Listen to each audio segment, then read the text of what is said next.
hello, and welcome once again to the Far From Normal Radio Show. I'm your host, Jay Moss. As always, I have my brother here, Mr. Randy Davis.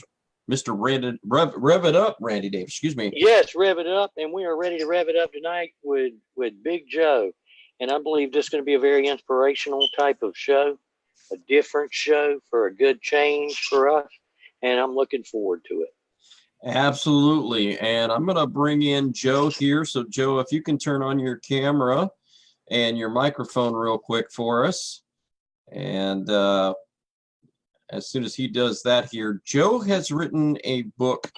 And the title of that book is called When the Dust Settled. Joe, it's an amazing book, and I've read some of the excerpts of that book that you've sent me, and I think it's something that we don't normally talk about. This is something really on the side more of the child's going through some issues and some problems and how to deal with things after a divorce. I think and moving on with some of the things that you've experienced after a divorce when a parent moves on as well. And I'm not sure what's going on in the background there, but Joe, the biggest thing for me is I want to know, and I think our viewers want to know, why it is that you wrote this book. And I think a lot of people write books and they say, well, yeah, I wrote it because I wanted to either change something, or everybody wants to write a book because they want to make a few dollars. Okay, so that happens sometimes too. But what is your inspiration for writing this book? Well, first of all, Jay and Randy, I want to thank you guys for the opportunity to be with you. It means a lot to me, and I know personally you guys are making an impact for the greater good of people, and I commend both of you. So thank you. Thank you. Thank you very much for being here. Thank you. The reason I wrote the book, to be completely honest, was I found it was therapy for me, putting pen to paper, and it helped me kind of deal with some lingering effects of what I endured, right? And not only did I write it down in as a journal initially, but when I would read it out loud to others, it was there was times where I'd be sharing a very traumatic event, and out of the blue, I'd hit a wall, so to speak. The floodgates would open up and I would bawl like a baby. It just would come out of nowhere. And I quickly discovered that it was extremely therapeutic, and this is good for me, and this is helping me. And so my wife, who was an avid reader, she was the primary one I would read my stories to, and she knew a lot of the stories from our time being together. She would encourage me to write a book because it can help so many people. And that's been my mentality. That's been my motivation. It's like, I can't really describe it in any other way except for I want to help somebody. Doesn't matter who it is, where they are, demographics, doesn't matter. If it helps them in some way, it serves this purpose. And I can tell you it's helped me through the process. Absolutely. I think a lot of the thing that we even do, a lot of the radio show, I think different people have different outlets, and maybe those outlets could be writing, maybe those outlets could be being on the radio or doing a podcast show, or maybe your outlet is music, maybe your outlet is theater. There's all kinds of outlets for people that are out there. And I encourage people, if you don't have an outlet, find an outlet, find something that works for you, because you're going to have a whole lot of downtime when you're going through a divorce situation or a CPS situation. There's going to be nothing but time on your hands. And I expect for you to go out there and investigate and put your research and your homework into your case. But there also is living. How do you live? How do you transfer from going through these situations? What is your outlet? And maybe that outlet is writing, as Joe has talked about.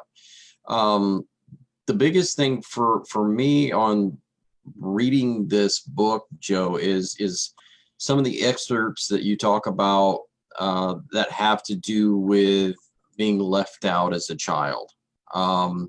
You talk about an experience where your mom and the other children were being taken to a park. You were left out of those situations. You were left out of pretty much anything. And then your mom obviously would come home drunk.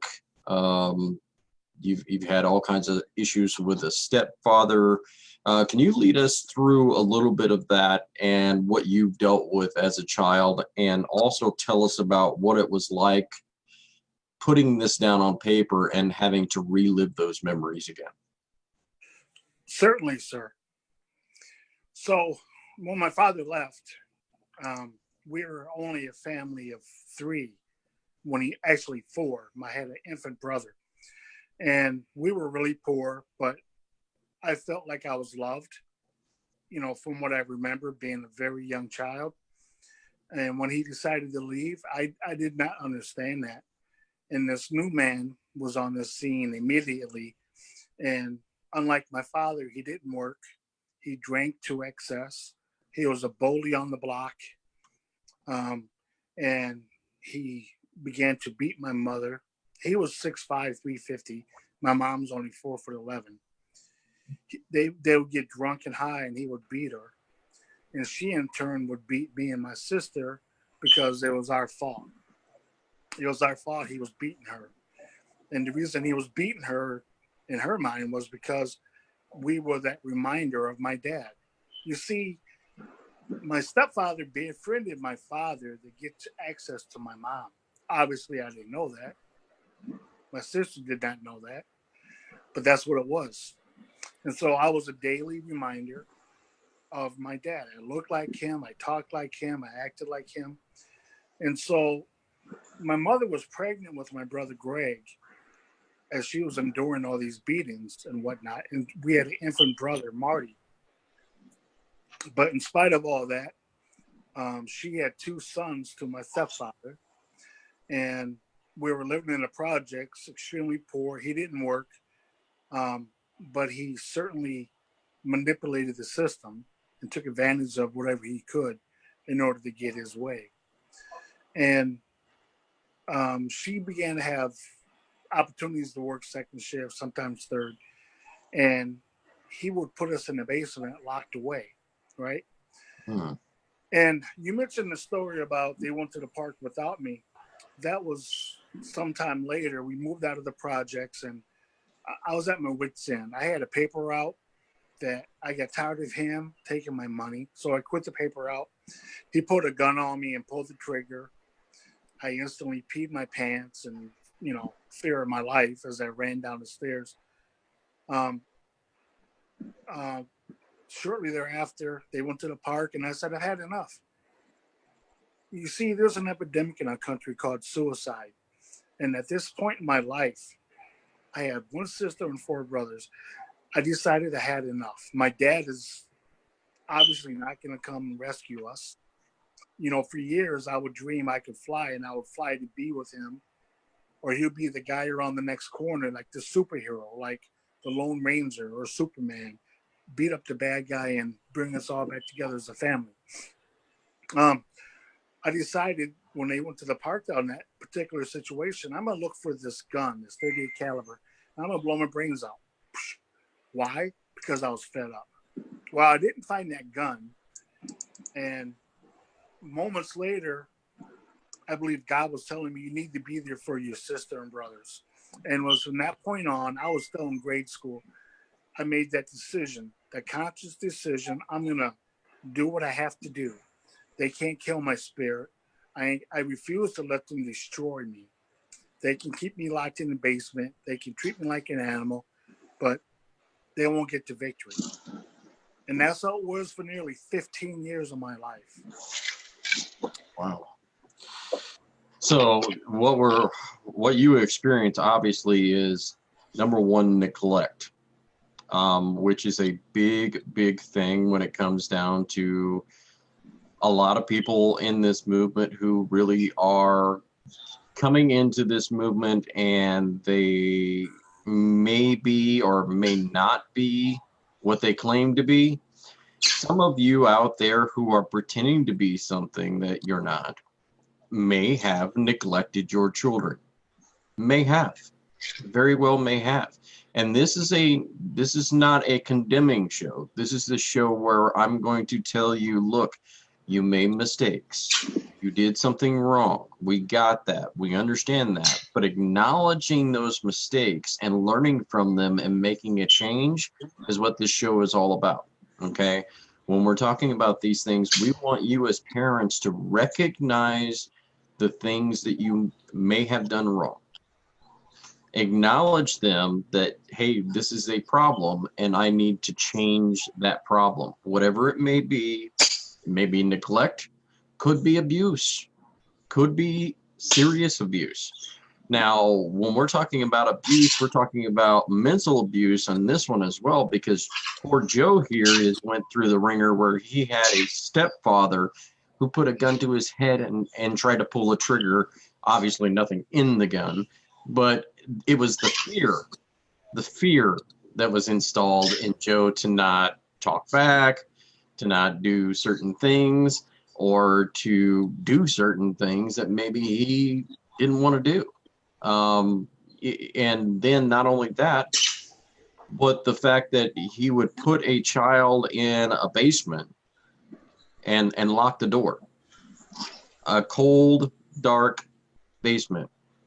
I'm not sure, but I've heard particular stories about these kind of things, and living in the projects is not a fun place to be, right, Joe? Absolutely right. And when we're talking about this, we're talking about the Chicago area and the Chicago suburb area. Again, we've talked to Patrick Dottie. We've had him on the air. Patrick Dottie obviously was raped in a bathroom in a Chicago suburb by John Wayne Gacy. So we're talking about that particular area during that particular time. So we're talking about the same type of area, the same type of neglect, the same type of abuse, and this really runs rampant. And honestly, I'm gonna be quite honest. Illinois happens to be the worst for it. I think, for neglect, because in the state of Illinois, in a lot of occasions, you as a parent are driven by a system that is all about taxation. It's all about income modules. It's all about trying to earn the dollar as much as you possibly can. It's not about taking care of your kids. It's not about being wholesome. It's not about doing the right thing. It's not about being a family unit. It's about how far can I screw the next guy so I can get up the ladder. That's what the Chicago suburbs are all about. And let's just be quite honest. It is a ladder of a rung. And you are the same person climbing that just as your neighbor is. And you don't care about, and I know that there's an ad out there by a major insurance company who happens to be in the state of Illinois as well, like a good neighbor. We don't know what good neighbors are in the state of Illinois. Honestly, we don't, because that neighbor will screw you to put food on his table, just like he will screw the next guy. That is the truth. And it's been that way for a very, very long time. And it's that democratic system that I think it's the weaponized destruction of the family unit. And we call that CPS, we call that the divorce courts, we call all of that. And when your family went through the divorce court, Joe, and you went, you experienced this at a young age. And then you had to go through these issues, these neglect issues. Do you think that was an issue that was brought on by the family court? Because, and I'm going to ask you this way, because of the fact that your dad was out of the picture. And obviously, was your dad paying child support? And on top of that, did your dad feel like maybe he was robbed of his children? Can I ask that question? Yes, he did feel he was robbed of his children, and social services did nothing to help us. Nothing. Wow. Yeah. Not one thing. And in reading everything, now see, this is another thing that we get pretty passionate about, Joe, because if people make a phone call, weaponize DSS or social services on you, and they call you, they'll come in and they'll rush in like a flood and take people's children. They'll just take them, separate the family, bust it all up. But you're saying in a situation where your family needed help and went for help, they just did absolutely nothing to give you it. Exactly right. When I was in second and third grade, my teachers noticed my work had dropped off. My attention was lacking. So my teacher made an appointment with my mom and stepdad to come to the house and discuss things with them rather. And so she shows up and they put on a big show. And when she was leaving, I heard her tell my mom that, there's some things, some red flags. I don't know if that was the term back then, but some things that alarmed her that she has to let them know about. And it's like, I was just holding my breath, waiting for something to happen. Take me away. Right. Any place is better than being here. So my dad is not coming to the plate. He's not doing his job. I don't want to be in a situation. They can't stand me. They hate me, right? Uh-huh. And why would I want to be in that situation? And why or how I persevered was because of the love I have for my siblings, point blank. And, the love I have for my mother, I guess by default, I forgave her on the surface, right? There was times that me and my sister were her caregivers. She would get drunk and pissy drunk, pass out. Me and my sister, we're like in fifth grade, would have to clean her up and put her to bed. Now you're thinking, how can some kid do that? We did it. It was our life. We were the parents to my younger brothers. We changed their diapers. We fed them. We fended for them. And everyone in the projects knew about it. Word got out, but nothing. The rumor was people were so afraid of my stepdad. The cops were afraid of him. Social service were afraid of him. And so they just stayed away. Yeah. And that happens a lot. That really does happen a lot. And unfortunately, the children are the ones who suffer in those type of families and those family units. And I think that there's a few things that you just said. Number one, that your attention dropped off. That was a red flag. Now, I want people to understand when we're talking about this, we have a FERPA award, or we have a FERPA lawsuit winner down here. Now, when we're talking about that, Randy Davis won a FERPA lawsuit. Now, when we're talking about that, the attention dropping off, meetings and school meetings, those kind of things, those will show up in the child's cumulative file. Okay, so that's why when we talk about the FERPA lawsuit and things like that, and we're talking about a parent getting access to the child's cumulative file, it is so important for you to get access to that cumulative file when you're going through these things, whether it be CPS or whether it be a divorce. You need access to that cumulative file. It's very important. There's things in that file that can really help you sway a decision, whether it be in a divorce case or a CPS, DCF, whatever they want to call themselves in each state. I think ours in this state of Illinois is called DCFS, which is Department of Children and Family Services. But you're seeing a lot of neglect issues, number one. And then when we're talking about your mother and the respect that you still had for her, even though she's neglecting you. And I think it's a very important line from a favorite movie of mine. One of my favorite movies of all time is The Crow.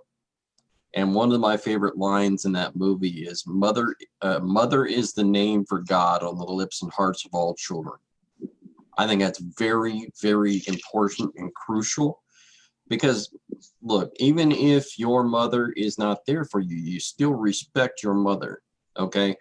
Even though I went through a divorce and some of the things that have been through a divorce, even though Randy went through a divorce way back when, we still have respect for those women enough to not talk badly about them in public because they are our children's mother. They are the other half of our child. Why would we ever make fun or poke fun or say anything negative about the children's mother in front of the children? Why? Because that child is half them.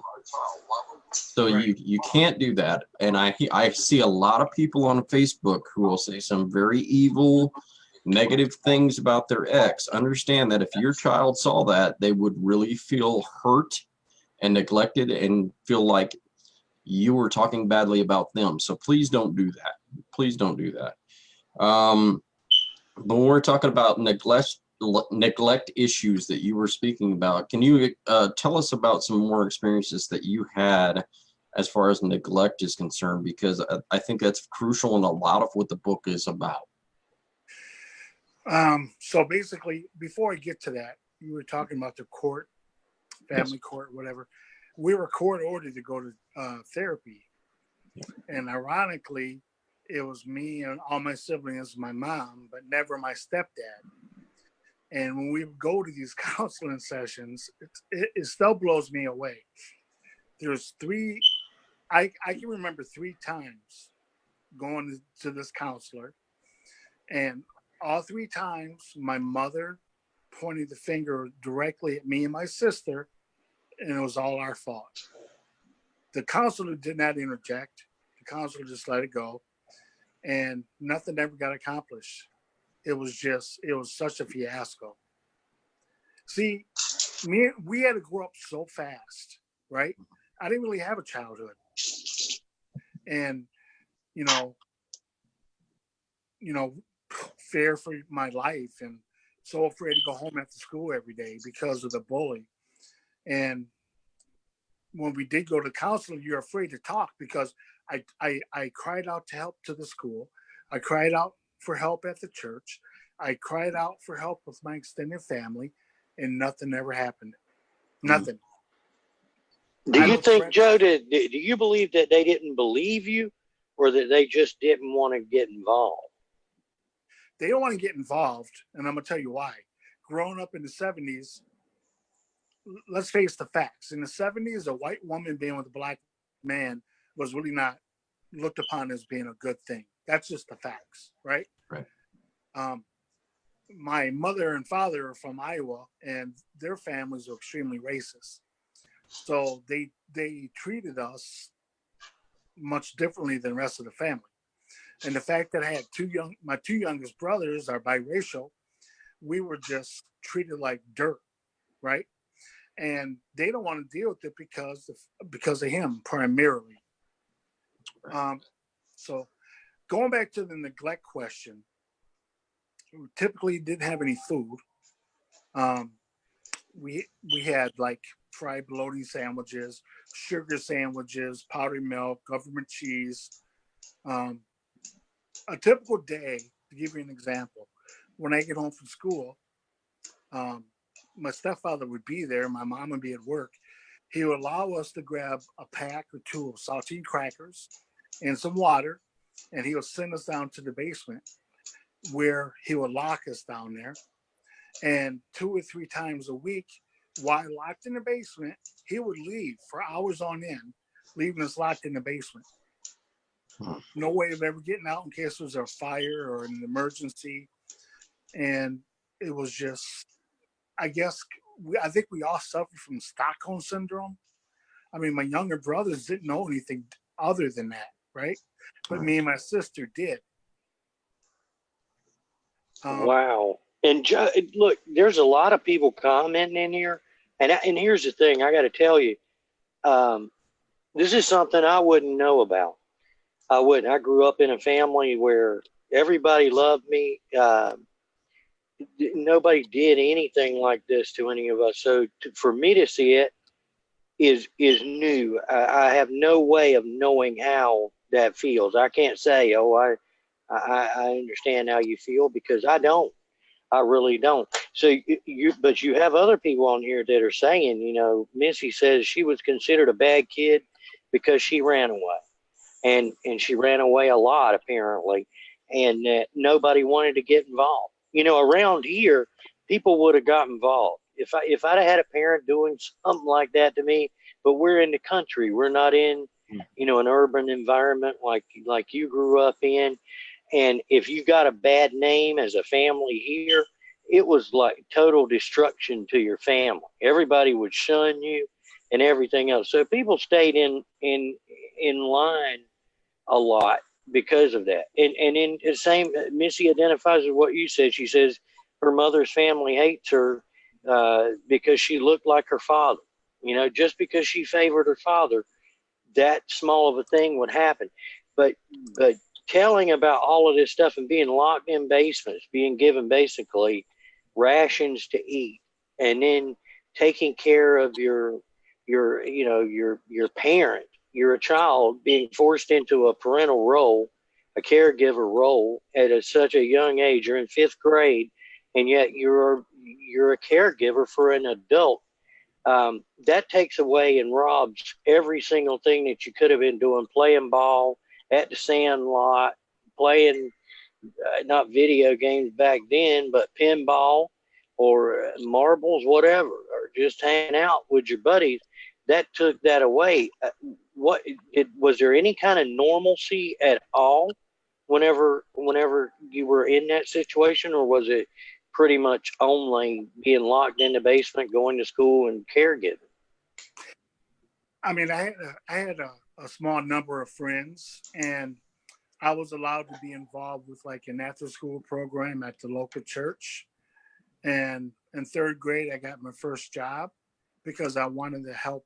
I knew my stepdad didn't work, and I knew my mom needed money to help pay for bills. So I had my first job in third grade. But I would go to these after school programs. Why? Because I got out of the house and I felt safe. I felt structure.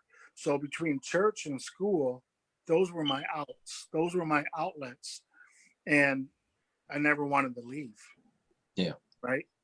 And in terms of being around my other family members, in the summers, when school would get out, typically every other summer we were allowed to go to Dubuque, Iowa, where my folks are from, my mom and my dad. And maybe what you guys don't know is, and I didn't know this at the time, my father was a literal, actual drifter, a hobo. He used to catch freight trains all over the Midwest, to Denver, to Milwaukee, to Memphis. And he would work in these rescue missions to make money to drink. And somehow, some way, his sister Grace would get in touch with him, say, hey, your kids are in Dubuque this summer, you should come see them. And he would show up out of the blue. Mm-hmm. Now, can I ask you this, because you did say that he was a hobo, okay? So do you think the divorce caused him to become a hobo? Do you think that was really the case, the child support and the drifting was because of the fact that he was paying child support probably, and then drifting because really the amount of child support he may have been paying, or maybe avoiding the child support and drifting?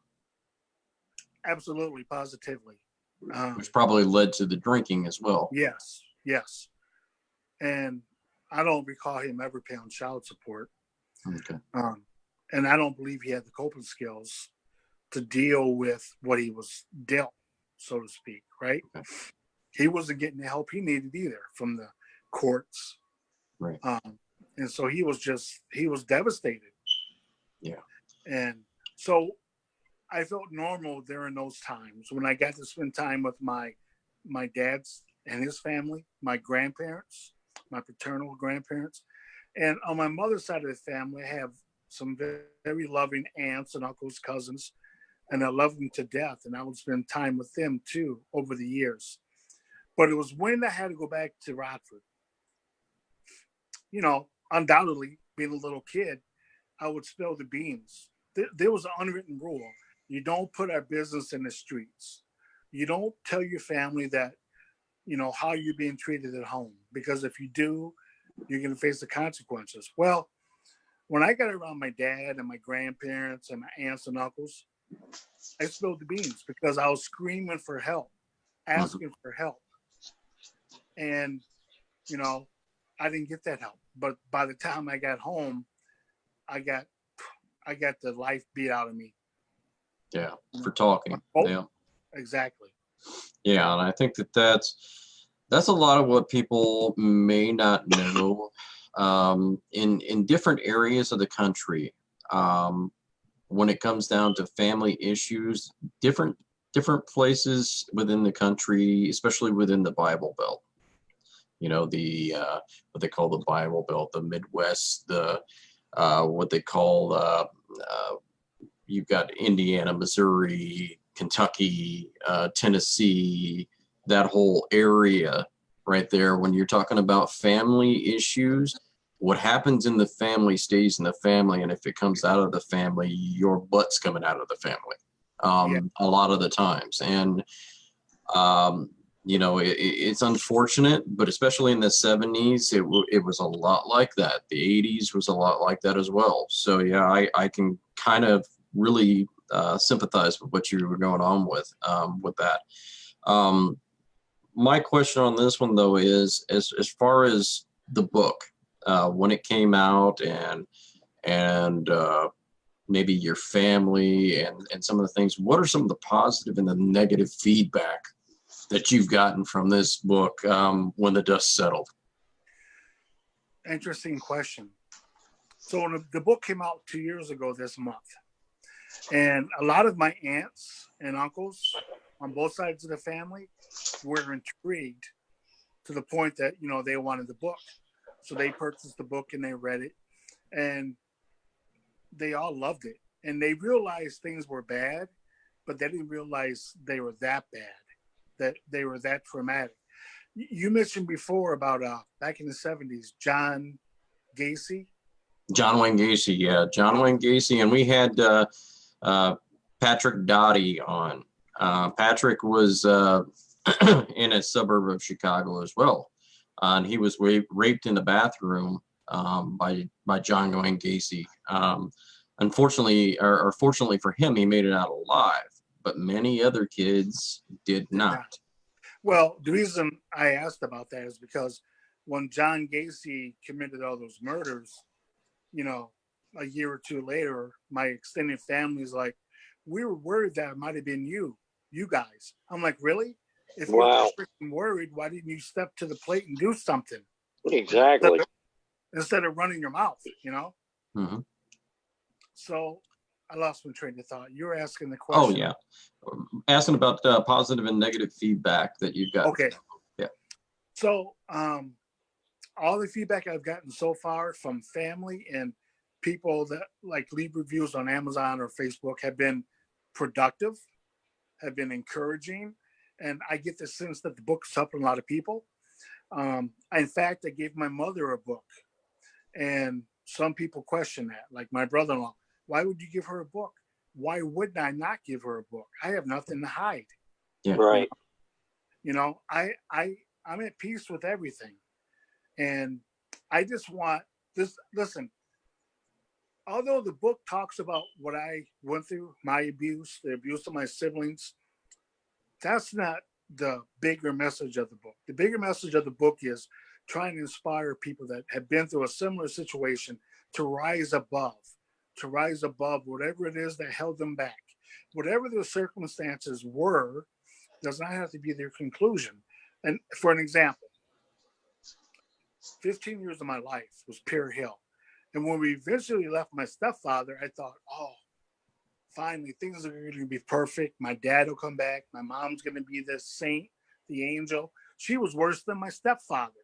I asked my stepfather if I can live with him. That's how bad it was, okay? But by writing this stuff down and helping people and say, look, man, That was your circumstance at that time. That's for me. I raised two sons. I have an 18-year-old and a 20-year-old. And I can tell both of you guys, I can tell you the audience with full confidence that I've broken that cycle of abuse, of abandonment, of neglect, of evil. I've broken that cycle. Yeah. And if I go to my grave tonight, my legacy is going to speak for itself. And I want, the reason I wrote that book is to say, look, man, you've been through a tough time too, but you don't need to stay there. You have a value, a significance that's unmeasurable.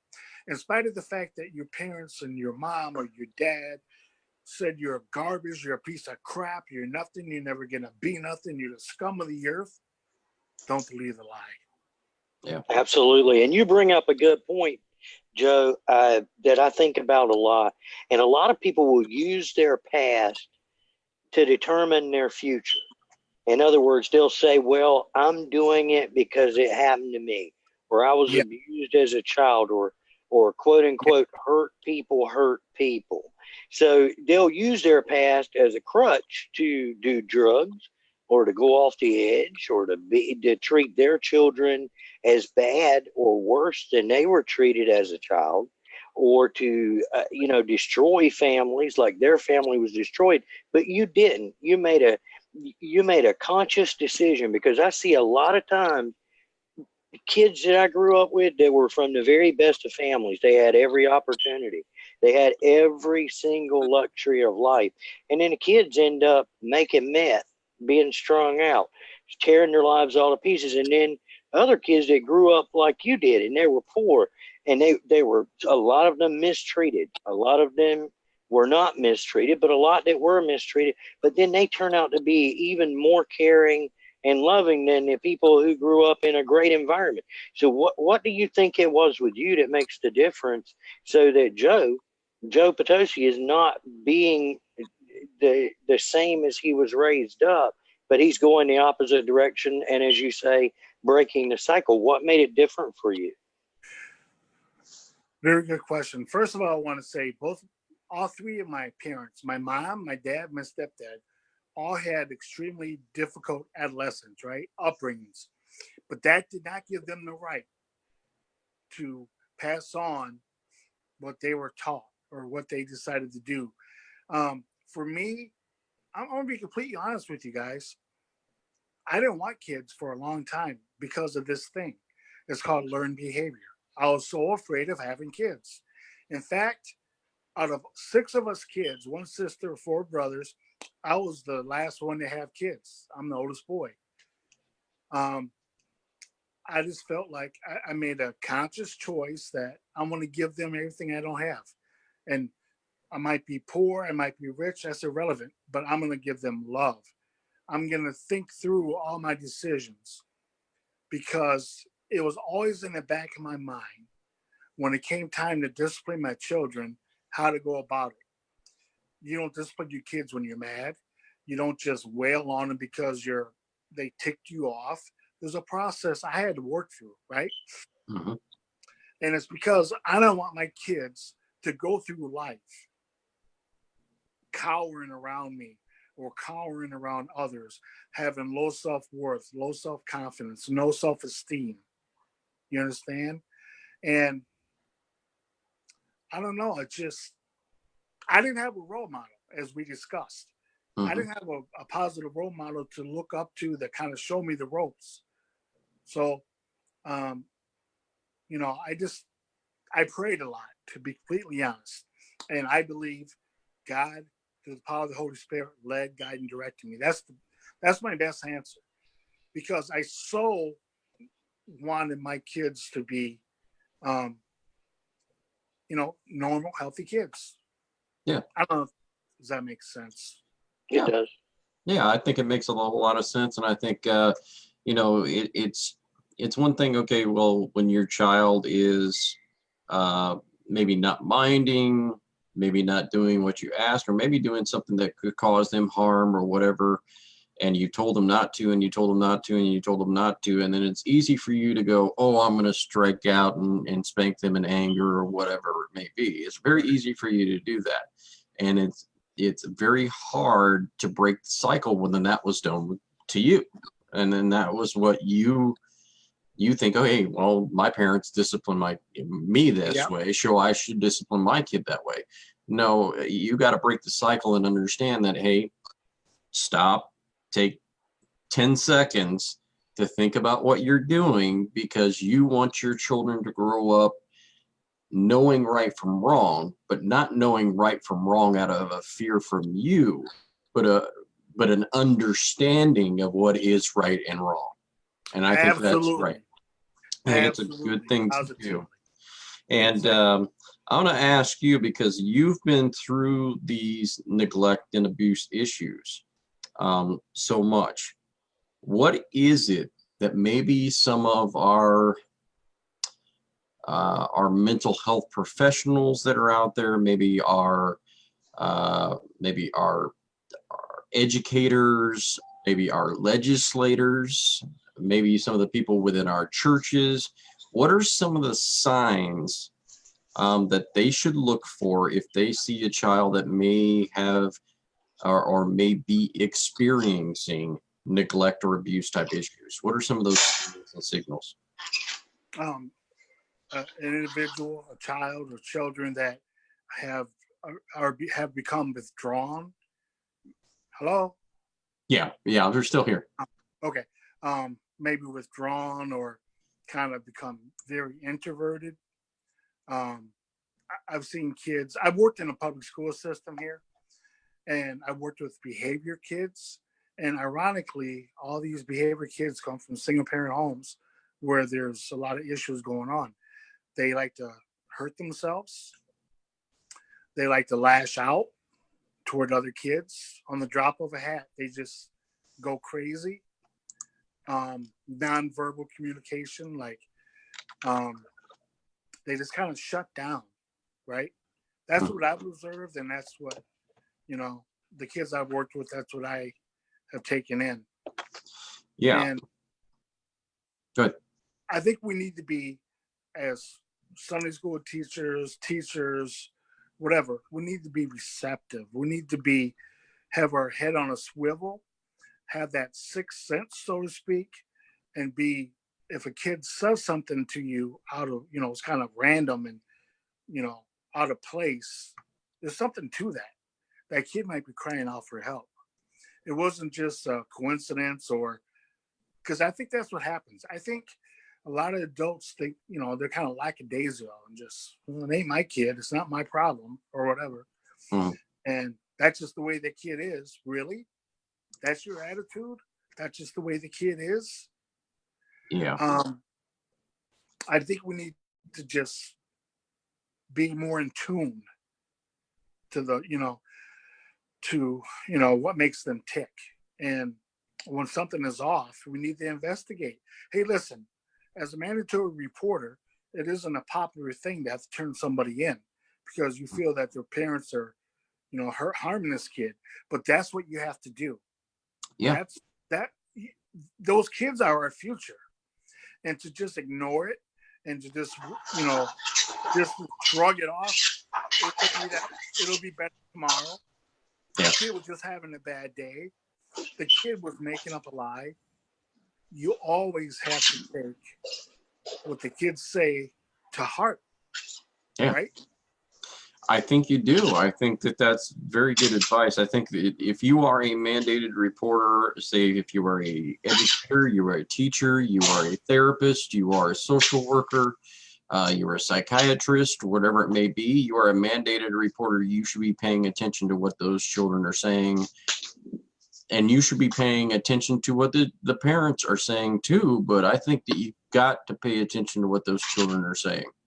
And if you see signs of neglect, if you see signs of abuse, it is absolutely imperative and your responsibility to report it to the court. Absolutely your responsibility. Absolutely. And anybody out here, especially those people who are frowning about the fact that maybe somebody called the law on or called a DSS or a CPS type party because a person was on a live feed and was had a loaded weapon in front of a child, guess what? It is our responsibility to say something about it. It is absolutely our responsibility to say something about it because, look, you cannot pass this off to the next person or go, oh, those children will just be okay. No, no, no, no, no. It is our responsibility, all of us, to take care of those children. That's why we do what we do. The future of our children's video network is to protect the children. And if we're not doing that, then we might as well just fold up shop and go home right now. Exactly. Because we're not doing our job. Like if, as much as I despise Walmart, I found myself there a few days ago. I had to get something in a pinch. And, I watch these kids running around with their parents or whatever. And this is a lady was getting kind of heavy-handed toward this kid and grabbed him by his arm and was carrying him by the arm. And I walked up to her and said, excuse me, what seems to be the problem?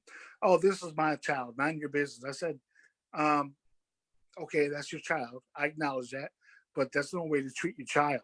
I mean, you can dislocate his shoulder. Hey, I'll deal with the consequences later. Mm-hmm. I just have this strong desire to protect the kids. And I know it's partly because of what I went through as a kid. The ironic thing is my sister, who was abused in a much severe way for a lot of years, she's a director of a community center. And I've been involved with youth and college director, pastor at my church for many years. We both have given back to the community, working with the kids. I've been a baseball coach, basketball coach, football coach. Why? I don't get paid for it because I love the kids. I want to instill in them. Let me ask you guys a quick question. A little different topic, but let's get real. So I work with a lot of college students from all over the world. And one of the things they say to me is America's a bad place because of crime, whatever. So in their mind, America's bad because inside of America, there's 50 states. Inside those 50 states, there's all these different, let's say Illinois, there's all these counties. Inside all these counties, there's villages, townships, huge communities like Chicago. And inside those cities like Chicago, there's neighborhoods. And inside those neighborhoods, there's, streets and avenues and da-da-da-da-da. And all those avenues and streets, there's homes. And inside those homes, guess what? There's these kids with single parent families or living with the grandmother. The dad is locked up. The dad is doing what he's doing, or the mom is doing what she's doing. The kids have no direction. They have no guidance. They have no, outlook on life. They look to the gangs. They look to drugs. They look to this. They look to that, because that's what their parents did. That's what their friends do. So we can bellyache all the time about how bad the country is, how bad Illinois in particular is. But what are we doing to make a difference? What are we doing? I volunteer a lot of my time, and I don't take credit for it. It's not about me, but I encourage everyone to volunteer an hour a month at the community center, at the Boys and Girls Club, somewhere, because there are so many kids that are hurt, that are devastated, that have no direction, no guidance, no hope. Absolutely, 100%. And I got a thing up here, and I'll have to share it here as soon as I can get it to come up. But unfortunately, a lot of these out here, I'm probably getting a little bit of an echo for some odd reason. My things kind of stopped going here real quick. Let me redo that. Okay, so I want to make sure that I get to this because unfortunately, a lot of these places out here that are giving you statistics, because a lot of the fathers have gotten together and they've issued these statistics because they want to say, hey, look, there's the statistics that are out there for fatherless homes. Okay. But if you really look at it in the approach, you can say just as much motherless homes as well. I can almost Absolutely. guarantee you the statistics will Absolutely. be the same. Okay. They'll be the same. It's just you right now in our society, the way it is, we've had fatherless homes for a long, long, long time. Okay. And then motherless homes are catching up to that though. Okay. Yeah, absolutely right. So now you're looking at statistics here, and they're awful, awful statistics. I'm going to share them with you here. The fatherless, or the father absence crisis in America. And you can just as easily put the mother absence crisis in America as well. 4 times greater risk of poverty, 7 times more likely to become pregnant as a teen, child abuse more likely to face abuse and neglect, behavioral problems more likely to have behavioral problems, mom-child health 2 times greater risk of infant mortality, incarceration more likely to go to prison, crime more likely to commit a crime, education 2 times more likely to drop out of high school, child obesity 2 times more likely to suffer obesity, substance abuse more likely to abuse drugs and alcohol. Those statistics do actually go on and on and on and on. The problem is here, folks. But the bigger problem is, what are we going to do about it? What are we going to do about it? Okay.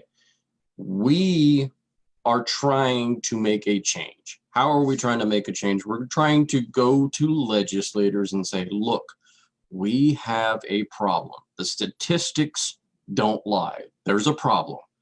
How do we fix and how do we resolve this? You go into your legislator's office with solutions. Hey, I think this might help. This might help for this. This might help for that. This might help if we tried this.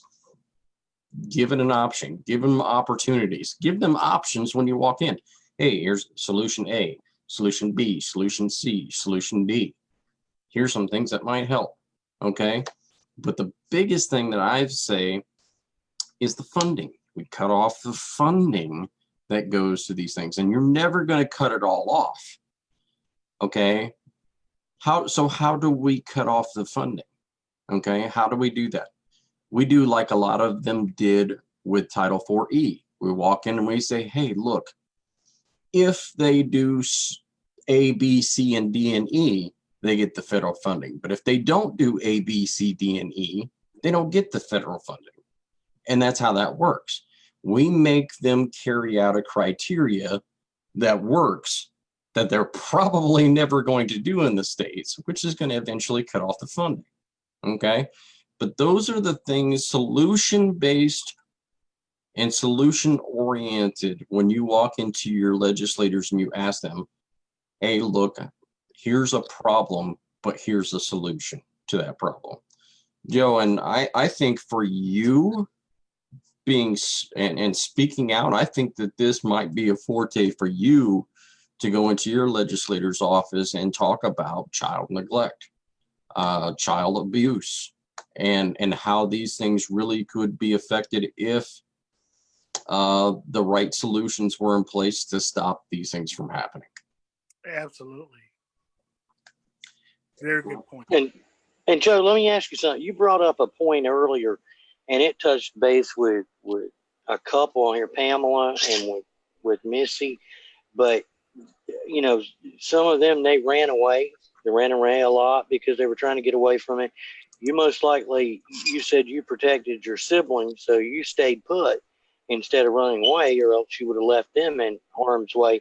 But a curious thing was that, you know, you were searching for that 38. You were looking for the 38. The man had made you put his shoulder strap on him and strap the gun in it. You know, 6'5" dude, big dude. But you came home and you were not only thinking about taking him out with it, but you had thought about taking yourself out.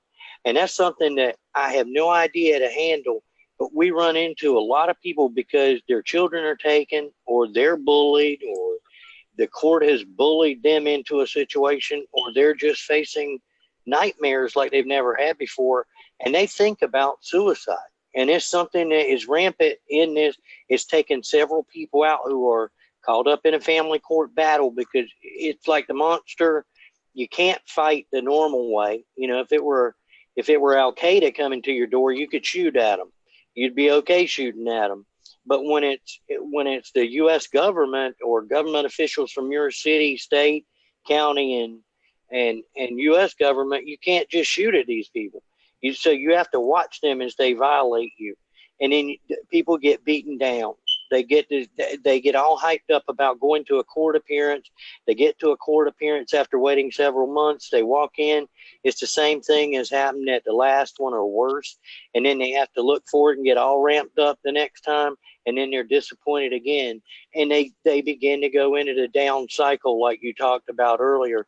And they're depressed. The depression hits. And it's like, why bother? So what did you do to get yourself out of the suicide thinking and homicidal thinking, the thinking like that? And what would you say to those that are out there right now? I'll guarantee you somebody will see this that's thinking about or has thought about suicide or contemplated it. So what would you say is the reason you handled it, how you handled it, and what would you say to them? Okay. I came to the conclusion that this wasn't so bad that I had to take my own life, to leave my brothers behind, because me and my sister and brothers were in a battle together, right? And life was worth living. If I just focus on them and focus on my potential and my future. In other words, I began to contemplate on, what if my dad does show up? I guess I started thinking positive thoughts. Like, although my mother hates me and treats me like an animal, my stepfather as well, my dad isn't around, what hope is there? I woke up every day hoping beyond hope things will get better, and they didn't. But in spite of that, I don't want to give them the satisfaction, or anyone else, to say, for me to say I give up. You have way too much, for you out there listening. You have way too much to live for. You have way too much to offer. You have a purpose and a calling on your life. Obviously, I don't know what that is, but I had an uncle who committed suicide. He was a bachelor, no kids. He was like a father figure to us when we were older, and we always felt that was the easy way out.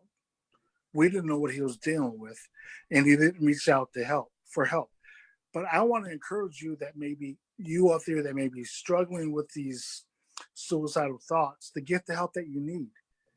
Because in spite of what you're thinking inside, you're so valuable, right? Mm-hmm. And you mean so much to so many people. And you may say, well, they all turn their backs on me, or this or that. Not everyone has turned their backs on you. Maybe the people in your circle, but not everyone. Because there's somebody out there you're going to come cross paths with that need your interaction. You're going to say something or do something that's going to impact them for the rest of their lives. You don't know what that is. I don't know what that is. But essentially, obviously, it's a tough deal, right? Mm-hmm. So listen here real close. Let's not overthink this. Just kind of process what you're feeling and why you feel the way you feel. And it's really, really good. I don't know if anyone out there has ever been in the 12-step program, but there is programs out there to help people that are dealing with so low self-esteem, self-worth, neglect, abandonment, all those things, that compiles and compiles and compiles. And they just say, that's it, I'm done. For me, my solution was, after I had those thoughts of suicide and I moved on with my life and I never thought about it again, that doesn't mean I didn't have down times and I didn't have depressing times. and I didn't have difficult times, because I certainly did. But never again did I contemplate taking my own life, because there's people counting on me. And although, you know, my sister and brothers, were doing their own thing, I felt like I was the leader of the pack. They were dependent on me. I had a role to play, and so do you. Does that make sense to you, Jay? Yeah, absolutely. I think everybody does Absolutely. have a role to play. I Oh, think yeah. I think my dad used to always tell me this one thing, and it kind of always resonated. It's not what life hands you, it's what you do with it. And I think that's the important thing that a lot of people need to take away. A lot of people, you are going through DSS situations, you are going through family court situations. Damn it, you know what? It's not fair. But as my dad used to say about that, life is not a fair deal. It is just not a fair deal. Fair is for funnel cakes and rides. That's fair. That has nothing to do with life. Life is not fair. Life hands you a big pile of crap, but it's what you do with what you're handed. Okay, life may hand you lemons, but you make the freaking best lemonade you can make out of it. That is the biggest thing that I can tell people. And honestly, if you're contemplating suicide, I think Randy has said this a lot, it is a temporary solution to a permanent problem. Okay, Absolutely. and I absolutely agree with that. It is Actually, it's a very permanent solution to a permanent temporary solution to a problem. temporary problem. Yeah, I'm sorry, I got it in reverse. So, And go ahead. we like to meditate on what's wrong with us or what ails us. Yeah. My suggestion is, let's meditate on the good things, the good qualities that we all possess.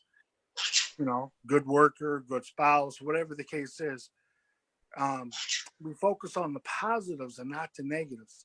And those people who have been through abuse or suicidal ideations or whatnot, whatever the case is, you're not a victim, you're a survivor, right?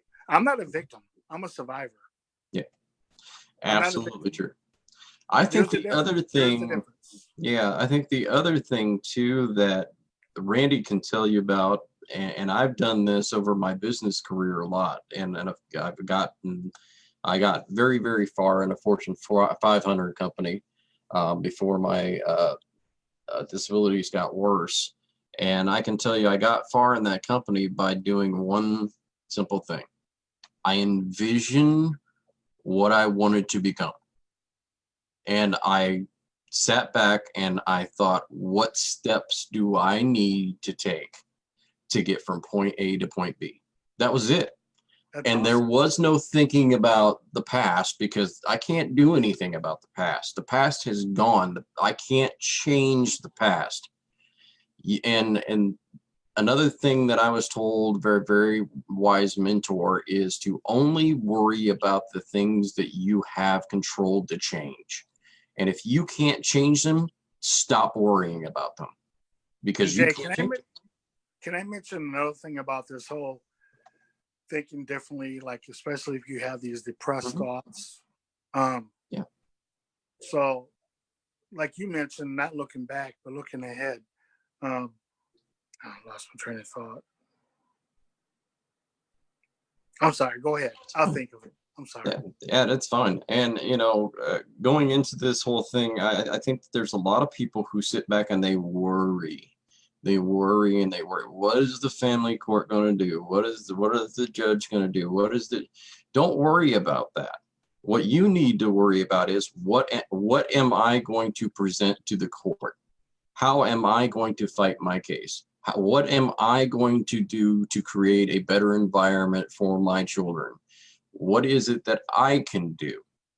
Not what is it that Joe Schmo is doing, because that doesn't matter. Honestly, if you're going to a family court or you're going through CPS situations, look, you cannot control what they're going to do or what they're going to say. What you can do is control how you're going to respond to what they bring into court. and how prepared you are to come into court. But you can't control what they're going to do. It's just, it's not going to happen. But you Okay. can control this. That's what I was going to mention before. We talked about this before, Jay and Randy. Forgiveness. Yep. To find the ability to forgive the person who wronged you. Maybe you're going through a divorce, and that so-and-so did this and that to you, he or she or whatever, and you're bitter and you're angry and you're resentful and you're carrying all this around, and it just builds up and it builds up and it builds up. And you try to cover it with alcohol or drugs, and there's a cycle. It keeps going on and on to the point in time where you say, you know, I had enough. I'm going to take my life. When we find the ability to forgive those who have wronged us, no matter how big or small it was or is, it sets us free. And secondly, we need to learn how to forgive ourselves when we make a mistake, when we fall short. Because I was really, really bad about this.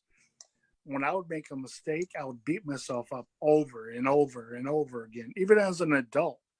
And I never forget what my wife said one time. I was trying to fix the kitchen sink, and you guys know how it is. You make 4 or 5 trips to the hardware store. But at the end of the day, the sink was still leaking, and I was just really hard on myself. And my wife says to me, I can never be as hard on you as you are on yourself. You need to forgive yourself, let it go, and start again tomorrow.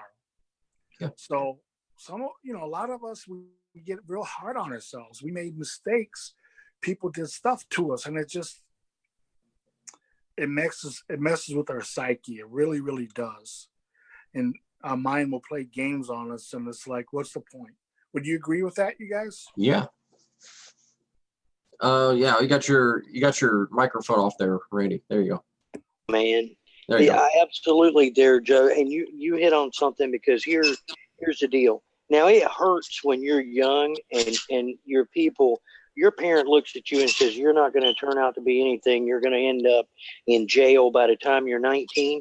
Generally, kids that are told that end up in jail by the time they're 19, because they do what they have been conditioned to feel like is expected of them. All right. Exactly. But as you get older, the thing is, you can have other people tell you, well, you're no good, you're not going anywhere, yada, yada, yada. But it's more painful, and it means more when your mind hears you say it. So if Joe wakes up in the morning and you start asking yourself disempowering questions like, why am I so stupid? Why have I screwed my life up? Your mind is like, your brain is a giant computer. I'm going to kill this bird. It's a giant computer. So it starts trying to answer the question. It doesn't take into mind whether it's a presupposition or whether it's a bad question to go search out the answer for. Your mind simply starts running down like a database. Why am I so stupid? Why am I so stupid? Well, your mind's trying to find out stupid things you did, and it's going to bring them right up, and because you just asked it to. So one of the things that I have been taught and do teach is that we become what we think about most of the time. We become what we think about most of the time. If you're thinking about becoming successful, you're thinking about what it's going to look like to be successful. You're thinking about fishing at the beach. You're thinking about good times. You're thinking about being with your kids. That's where you've got to put your mind. If you start thinking about, why am I a loser? Why did I trash everything in my relationships? Why did this? Why did that? Why that? Why am I crazy? Why am I going nowhere? Your mind is going to take you towards what you're thinking about all the time or focusing on. Now, here's a question or a statement by April. She said, it's easy to tell people not to worry about what a judge or a worker is going to do, but of course they are going to worry. Here's the thing. There is a difference between having concerns and worrying. Mm-hmm. Worrying is when you just simply sit and dwell. And let me tell you, you better have concerns. Nobody I know is going to tell you not to be concerned about what's going to happen in court. That's not what anybody's saying. If you're going to go into a courtroom, you better be prepared for anything that they can say. You've got to be prepared luck is when opportunity meets with preparedness. When you go into that courtroom, you take a stand, that's the opportunity. The preparedness is something you have to do in advance before you get there, April. And what we're saying when we say, don't be so concerned about everything that's going to go in there. Focus on what you yourself can do. What we're talking about there is that's within your circle of influence. Outside of your circle of influence is your circle of concern. See, within your circle of influence, which is a small circle inside the bigger circle, that's what you can actually do something about. That's where you can take action. You can be prepared with answers. You can't be prepared for every single thing they're going to throw at you. No matter, you just got to maximize your options and get yourself the best odds that you can with being prepared with anything they can possibly ask you. And I'll assure you, they'll still ask you things that you have no idea are coming. Doesn't matter how well prepared you are, but you've got to be able to choose the correct response. And I say this every time. And I'm telling you, this is what Joe is good at. It's because there is a difference between reacting and responding. There's a big difference between reacting and responding. It seems simple. And usually the best things in life are very simple things. But when you respond and you're able to respond, able to choose the correct response, that makes you responsible. That's where the word responsible comes from, because you're able to choose the correct response. And then you do what Joe said earlier, is you would have the coping skills. You would use your coping skills in order to choose the correct response to the situation, not react and become reactive. And if I walk through here, step on my dog's tail, as much as he loves me, he may bite me. He may snap and bite me because he's going to react. He's not going to stop and say, well, dang, Randy feeds me and waters me and walks me and it gives me a place to live. He's just going to react if I step on his tail. So we can't be like the animals. We have the ability to stop and pause before we give our response. And then after doing so, we're able to choose a better response. And I think that's what Joe has really learned to do. He wrote a book. He's coping. He's dealing with it. He's going on to help others. He's volunteering his time. A lot of you here, I'm telling you, I see the old timers in the movement and everything. You talk about this, you talk about that, but you don't even go court watch. It'd take you an hour to go court watch with somebody that will need you to be there with them because they're terrified. They may be acting all big and bad on Facebook, but I'm telling you, most people are scared. Most people with DSS cases are terrified, as a matter of fact. They are scared. They're afraid of what's coming. They're afraid of being, somebody said gaslighting. But gaslighting, it happens and sometimes we can gaslight our own self. We can ramp everything. Oh, I'm doing great. I go in there. I terrify the court. And you go and you watch these people with their so-called terrifying of the courts and terrifying of officials. They're not terrifying anybody. They're terrified themselves. They are afraid. And it's okay to be afraid. It is. It's okay. If you don't admit, if you go into a courtroom and you feel comfortable and not afraid when they're doing what they do to you in family court, then there's something wrong with you. There is something wrong with you. When I go into these courtrooms, I am not comfortable. My stomach is just ill, knotted up, doesn't feel good. I feel drained, as though I've been into somewhere where people are casting voodoo spells on me whenever I leave a courtroom. Not even my own case. It just emotionally and physically drains me from being in there. And I know I went all over the tangents there, but, I'm very adamant about that people need to get out and do things like Joe's doing. Write your memoirs, write your journal, keep everything journaled down. Even after you win, write it down and go help somebody else. Go court watch, go to the shelter, visit somebody at a nursing home, do something to get yourself out of the couch and get back to the real world? Because I've been there, and the isolation leads to the bad thinking, and that stinking thinking is what will make you start to dwell on one particular thing, and next thing you know, you're looking at harming yourself or harming someone else, or you just become so negative you don't feel like you matter, and you want to end it all or not be here anymore. And that's not every one of us. Like Joe says, we all have a purpose here. Yeah. Randy, that was great stuff. But if I can interject something, I volunteered at a nursing home for 14 years. Wow. 14 years, every Wednesday. The county jail and the halfway house for about 5 years. Television for 12 and radio for 5. All as a voluntary, because I want to help people. And I mentioned before, I've been a coach, baseball, basketball, football. I love football. And why? Because I want to make a difference.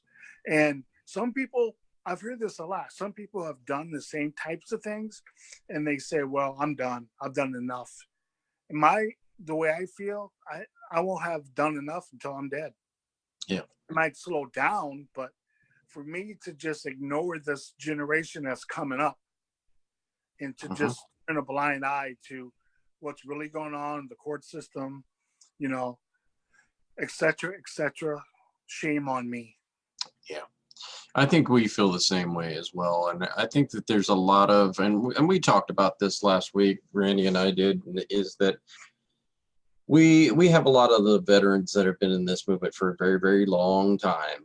And they have the attitude of, why can't everyone just get along? And I think that there's a coming of the guard where there's a changing of that, where it's, hey, look, we have to hold other people as responsible as we're asking ourselves to hold the family courts responsible for maybe some of the injustice, or maybe the CPS for some of the injustice that they have going on, not helping children or taking children away that they shouldn't have taken away.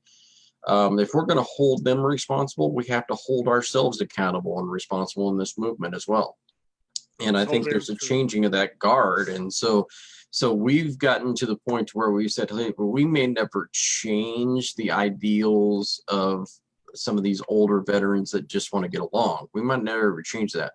But what we can change is the new people that are coming in, not going to some people that could possibly hurt their cases, because either they're charging them or they're giving them bad advice, those kind of things. And I think that that's where we make a change and a difference is. But I think when it relates to yours as well, my biggest question for you, Joe, is what do you hope that people can get out of reading this book that really would help them in the future?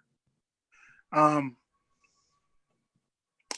spirit of tenacity that I exhibit in the book, never giving up, never quitting in spite of the circumstances. You fall down 8 times, get up 9. In spite of what it looks like at that present time, your condition does not have to be your conclusion, right? And perseverance is key, right? Right. I think that's a big thing, and especially when we see it's very, very big for us because you and I live in Illinois, and so we're both Bear fans, and so we really relate to the whole Chicago Bears story with Brian Piccolo and never giving up, and Brian's song, and so the relating to that whole Gale Sayers relationship with Brian Piccolo, that story really resonates with us, and never giving up and keeping going no matter what, because obviously even if something bad happens, something good is going to come of it. Maybe that's a friendship, maybe that's a friend that will never give up down the road, maybe that's passing on a legacy onto somebody else, and I think I applaud you, because that's the same thing that we're trying to do here. Honestly, we may never see change, and Randy and I have talked about this. We may never see change in our lifetime with the family court system. We're going to try our damnedest, but we may never seen that change, but our responsibility is to leave this legacy on to the next generation. My full hope is the future of our children's video network gets passed on to the next generation. If it never happens that a change comes about, my hope is that we can go away and never have to do this again, or just do fun shows about anything. But at the same time, the legacy that we want to create is to keep this going on and keep this going forward. So I applaud you for what you're doing out there. Absolutely. Thank you so much. Thank you guys. And definitely thank you very much. Yeah, thank you for coming I think on. this is not an easy thing to have to deal with, and I mean I'm impressed with what Joe had to overcome as a kid.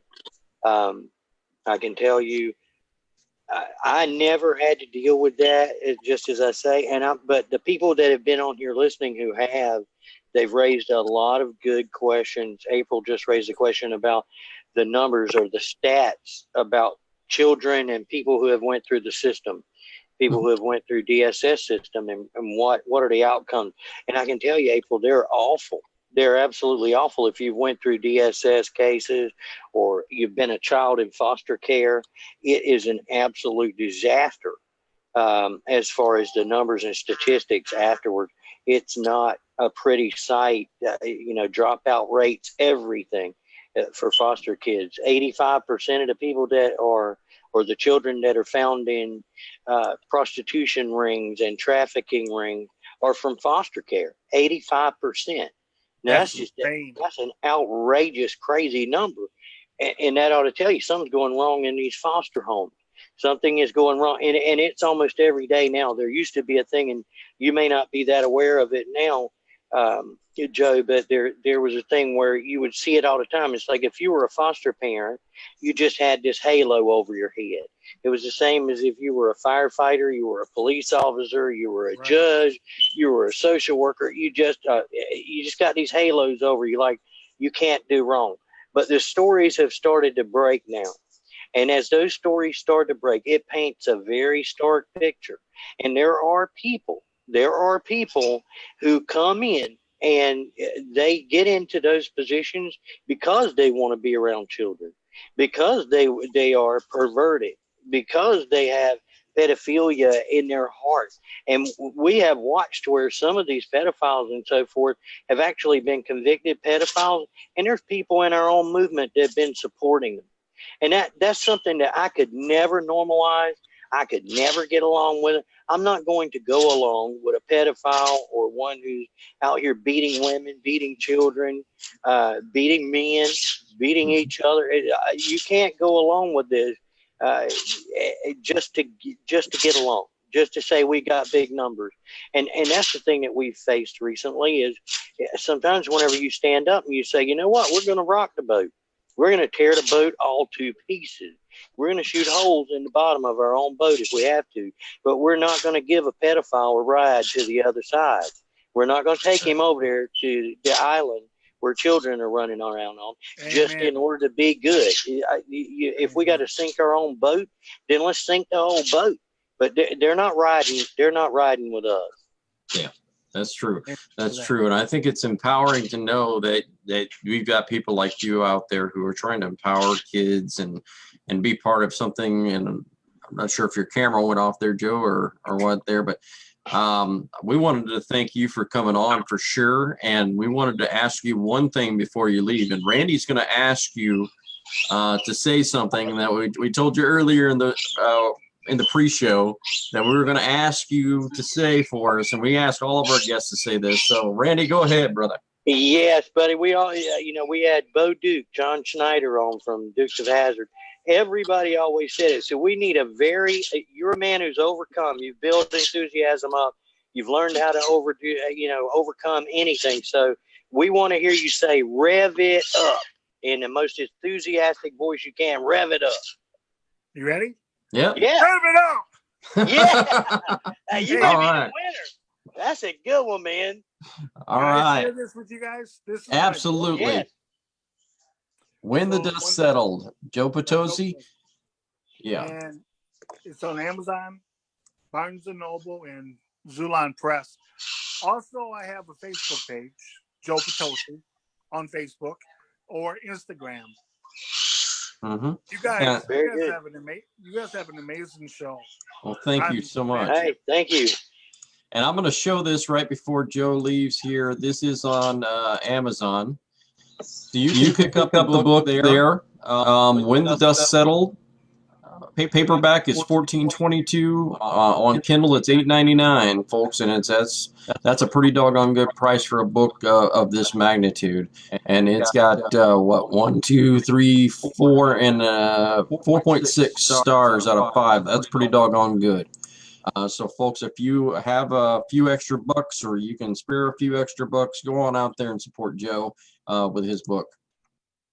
All right. Thank you so much for being on, Joe. We greatly appreciate your time. And I'm going to get back with you right away after the show. So I'll talk to you soon. Thank you, guys. Jeff. Randy, Jay, you guys are awesome. Thank you. Hey, you're awesome, brother. Keep doing what you do. Yeah, absolutely. Bye-bye. Thanks. Bye. All right. So we got Joe Potosi there. Great part of our show. Great guest. Amazing guy who has overcome amazing obstacles and telling you the exact same thing. Forgive, never give up, keep doing the right thing. That's very important. We got a lot of people that are doing the wrong thing, and I'm not going to harp on that because we're going in a different direction here, folks. We've been out there, and Randy and I talked about this earlier. We've been out there and we've gone out there and we've tried to reveal a lot of the people who are doing the wrong things. And honestly, we could spend hours upon hours upon hours, days upon days upon days doing shows just outing these people. Honestly, we could. We could do a broadcast every single night on some of these people and what they're doing and why they're doing what they're doing is bad. Or we can spend our time bringing forward the things that are going to actually change this movement and change it for the positive. And that's what we're going to start concentrating on. We're reaching out to big people behind the scenes. You know, on the 27th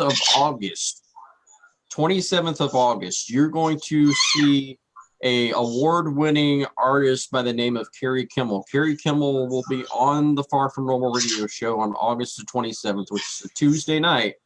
So you're going to want to tune in.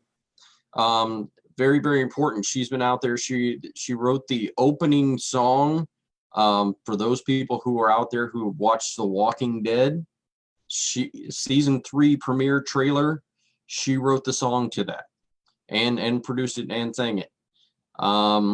Cobra Kai 2, Season 2, that's out there on YouTube, which I think you have to get a subscription to that now in order to watch it. But she wrote the trailer to that. That is a remake of Cruel Summer by Bananarama. She wrote the theme song to The Fosters, which is a big one out there that people watch. A lot of the theme songs that you see out there, she has wrote or produced or been a part of. She has had a very successful career. She's wrote things for Pharrell. She's wrote things for Stevie Wonder. You name it. Those are the kind of people that we're trying to bring in. Why are we trying to bring in those people? Because the press comes with them. When the press comes with them, we get to tell the other stories, your stories.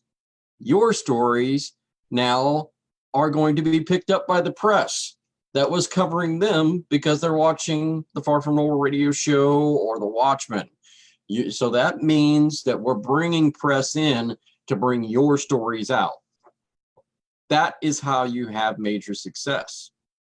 Anytime anyone has ever put together programs that have changed the way of public perception, they brought the press in and then they took the stories and put them out. That's what we're trying to do. And I think we're going to be very successful in doing it. Randy, your thoughts? Yeah, well, I'm going to tell you this, and this is the absolute truth, folks. There were things that I had written 5 years ago. Well, no, 7 years ago, 2012. This came up because Deborah Bedoya asked me about this week. She asked me about James O'Keefe, which is Project Veritas. And I told her, look, yeah, I know who he is. He signed a book for me because of my articles. And he and Katie Pavlich got me started with writing and whistleblowing and having a Twitter account, everything back in 2012. And that's when we met them, 2012, and got me started. Well, the thing is, those articles and those things that I did at that particular time, and it's Sirius XM Radio, WREL TV 5, Fayetteville Observer, American Thinker, American Spirit Foundation, those things led to the Los Angeles Times contacting me last week. No kidding. There is going to be a story in the Los Angeles Times that I am a part of, and it's gonna involve my native heritage and some things going on with the native 501c3 here, and that's where I first got started in it. So sometimes you may think you have to start to think about planting some seeds. If you don't plant a seed, you're never going to see a harvest. You're not. And even if you plant seeds, you can plant the seed, and then sometimes it's going to take longer than you think for that seed to produce. But once it does, it can take off. I forget the story of the bamboo. I don't remember the exact date, but I believe it's 7 years after you plant a bamboo root. It takes 7 years for it to ever break through the ground. You still got to go out there, look after it, even though it's not sticking up. But once it breaks the ground, it grows like 11 feet in a month, in 1 month. Now, you've been watching this thing 48 months. Nothing's happened. You go look at the ground, nothing's there. But you can't go dig it up. You can't forget about it and put something else on it. But you got to plant your seeds. You got to do those in advance, and just know that's where the faith comes in, is you got to plant it, know that it's there, know that you got to protect it, even though it's not above ground yet. And that's your baby. That is your baby. So make sure that you're getting your seeds planted out there. Make sure that you're getting things for the future decided. And even though you're in your case, whether it's a custody issue, or it is a DSS issue, or it's a legal issue stemming from DSS issues. Once you're in there, folks, envision in your mind how it's going to be when you're back with your children, how it's going to be when things are back to quote unquote normal. Number one, things will never be the same. They're not. After a case, you're never, ever going to be the same. You can be better, you can be stronger, but you will forever look over your shoulder. You will forever see things differently than you did before. I know that I do. You will forever have trust issues with government because of this. There's a rare few people that are going to come out of it and not have in the back of their mind a trust issue with government. And that's a thing. I saw a poll today, and I just want to touch on this, and that's where we're going with some of our things here, is the American people in general, 74% have trust issues with the government. This is a new thing. Now, the reason I say that is I believe we should verify and have scrutiny upon our own government. We should be skeptical of our government. That's why we're here, and we have a duly elected government. We should hold them to a higher standard. But what this does is this allows some of those that we've been pointing out things with, it allows these crazy conspiracies that don't make any sense to invade into certain people's mind. They buy into it, and then they think I can file a sovereign citizen's doctrine with an affidavit attached with a bloody thumbprint, and the government's eating babies, and Randy's eating babies, and Jay's eating babies and drinking baby blood because they somehow won. Randy got his child back. Randy won. Randy did. So now I'm getting cigarettes. I'm doing everything else, being paid with smokes and some kind of other whatever. Don't buy into the conspiracy theory. It's okay to be skeptical about your government and about everything else. But my God, don't get to the point where you let the idiots saying dumb stuff that never works talk you out of good help or inspiration. And it really, the only thing we can do is motivate you, educate you, try and inspire you, try and get you off the couch sometimes, try and get you to listen to some things that are going to unscrew your mind. You know, a lot of times I like to listen to certain shows because it gets me unscrewed and out of my head. It makes me think about something else for that little bit of time. I'm able to escape from dwelling in my own brain on something I shouldn't be looking at. And then I can think about how, man, if Joe can do it, I can do it. You know, if Jay can do it, I can do it. And that's why I'm here is this helps me more than it probably helps the rest of those people listening. But I like being here and doing this. This is like my therapy that I cannot afford everywhere else. And plus then we do this special shows we do, and we get the truth out there on it. So I'm grateful for everybody that's here watching. I want you to know that never do I take it for granted. I know Jay doesn't either. And I just want to thank everybody for being here and doing everything that they do to support us. And I really appreciate Joe being here. I do. I think that was a wonderful thing. He's a big hearted man for being here. And that was a tough subject. Very tough subject. Absolutely it is. And I think we've done some similar shows. We've done some different things. And then every once in a while, we're going to bring you some entertainment shows. Why? Because you need to, like Randy said, you need to unwind. You need to have that time to kind of forget about things for a little bit. So bringing in a Carrie Kimmel show like that is going to kind of help you unwind a little bit, kind of give her promotion a little bit, and really kind of still slightly talk about things, but really what we're going to do is give you an opportunity to be entertained. Why? Because that entertainment of 2 hours sometimes is what you need. You need the unwinding time to forget about reality and what's going on all the time and just unwind. You need to unwind, okay?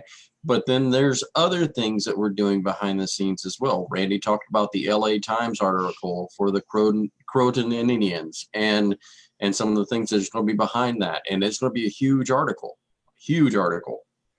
But we're talking about also working with legislation. Dana Lawhorn, who worked with us, had a legislative piece. We're going to help on that. We're going to try and get that out to all 50 states.